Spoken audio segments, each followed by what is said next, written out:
அவரு ரஜினிகாந்த் வந்து இப்படி வச்சு பாக்குறது கூட ஸ்டைலா இருக்கும். நல்லா கவனிச்சு பாருங்களேன். அவர் எதையாவது கவனிச்சு பாக்குறாருன்னு வச்சுக்கோங்களேன், இப்படி பாப்பாரு.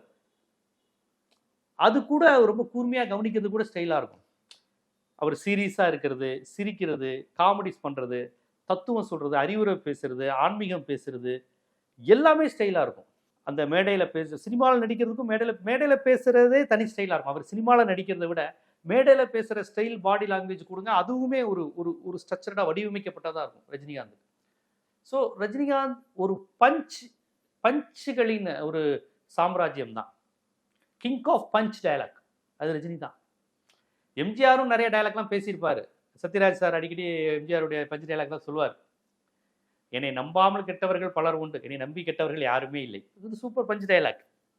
நீ மாளிகையிலிருந்து மக்களை பார்த்தவன், நான் மக்களிடமிருந்து மக்களை பார்த்தவன். அருமையான பஞ்ச் டயலாக். ஆனா அந்த பஞ்ச் டயலாக் சொல்றத ஒரு ஹீரோயிசமா வேறு ஒரு டோன்ல மாத்தினது ரஜினிகாந்த் தான்.